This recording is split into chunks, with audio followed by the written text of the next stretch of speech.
Les caméras de vidéosurveillance sont dans le collimateur de la Cour des comptes. Celle-ci a publié hier un rapport très critique sur la sécurité publique. Ce rapport remet entre autres en question l'efficacité de la vidéosurveillance dans la lutte contre la délinquance.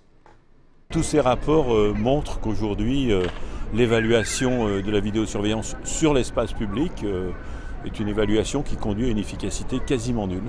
Le comparatif entre Lyon, bien équipé de caméras, et Villeurbanne donne un avantage à la seconde, puisque de 2003 à 2008, la délinquance de proximité a diminué de 48% à Villeurbanne contre 33% à Lyon. Nous n'avons pas fait ce choix qui est un choix extrêmement coûteux et donc extrêmement pénalisant pour les collectivités locales. En désaccord avec certains points du rapport de la Cour des comptes, le syndicat Alliance des policiers prend la défense de la vidéosurveillance, bien utile dans certaines affaires. Grâce à la vidéoprotection, 3 individus auteurs d'un meurtre au début de l'année à Lyon-Saint-Jean ont été identifiés, interpellés. La mise en accusation de la vidéoprotection n'est pas forcément non plus une excellente chose. La vidéosurveillance est laissée au choix des municipalités. Villeurbanne n'est pas prête de la commander. 87,5%, c'est le chiffre du jour. Il s'agit du taux de réussite au bac cette année dans le Rhône, un résultat en légère hausse par rapport à 2010. Et cette fois encore, c'est la filière scientifique qui arrive en tête avec près de 91% de diplômés, contre on pourrait presque dire seulement 82,4% en STG.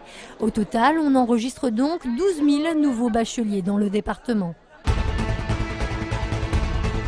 Voilà. Jolie carte. Le sésame de la vie étudiante, voilà la priorité absolue du mois de juillet pour les jeunes bacheliers.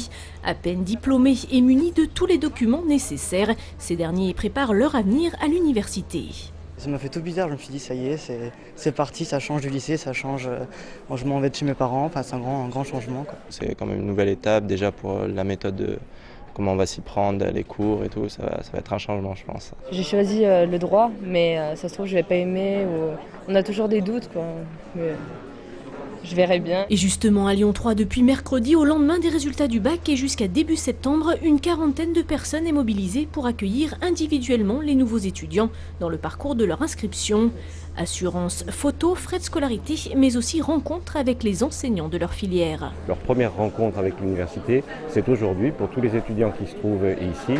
Et il est important, même s'ils ont souvent une idée assez précise de ce qu'ils veulent faire, qu'ils puissent rencontrer un enseignant de cette discipline pour valider en quelque sorte avec lui le parcours qu'ils souhaitent être le leur. Après avoir suivi le parcours d'inscription d'une durée de 30 à 45 minutes, les futurs universitaires peuvent partir en vacances l'esprit léger, leur carte d'étudiants en poche. À la rentrée, Lyon 3 accueillera environ 11 000 nouveaux inscrits. 20 ans déjà que Lyon attendait le retour de son triathlon. C'est désormais chose faite puisque dans 2 jours se courera le Tristar Lyon. Au menu pour les plus aguerris, 1 km de natation dans la Saône, 100 km de vélo dans le paysage champêtre des Monts d'Or, avant de finir par 10 km de course dans le centre-ville. C'est un beau parcours en fait qui offre beaucoup de spécificités. Il y a du plat, donc avec des longues parties plates, et puis ensuite on rentre dans des parties vallonnées. Donc il va y en avoir un petit peu pour tout le monde. Là où il y en a le plus de kilomètres, ça reste quand même sur la partie vélo. Le parcours est sélectif, donc je pense que c'est à vélo que ça va se jouer. Bon, j'espère avoir les bonnes jambes sur le vélo. Donc pour me faire plaisir au maximum. Pour ceux que les 111 km effraieraient, le Tristar Lyon propose une autre course dans laquelle les distances sont divisées par 2, soit plus de 55 km tout de même. Né de la collaboration entre la ville de Lyon et le label de triathlon Tristar, les 2 parties souhaitent faire de cette manifestation un événement sportif incontournable de la ville lyonnaise. Moi j'ai horreur de lancer des opérations qui ne tiennent pas sur la durée. C'est la raison pour laquelle on espère bien rendre pérenne le Tristar. Notre volonté de toute façon c'est de s'installer pour une durée minimum de 3 à 5 ans, voire plus. Plus de 400 participants sont attendus ce dimanche pour le départ de ce premier Tristar Lyon. C'est à 8h30 au niveau de l'hôtel Métropole dans le 4e arrondissement que les triathlètes se mettront à l'eau. Pour les courageux qui souhaiteraient tenter l'expérience, il est toujours possible de s'inscrire.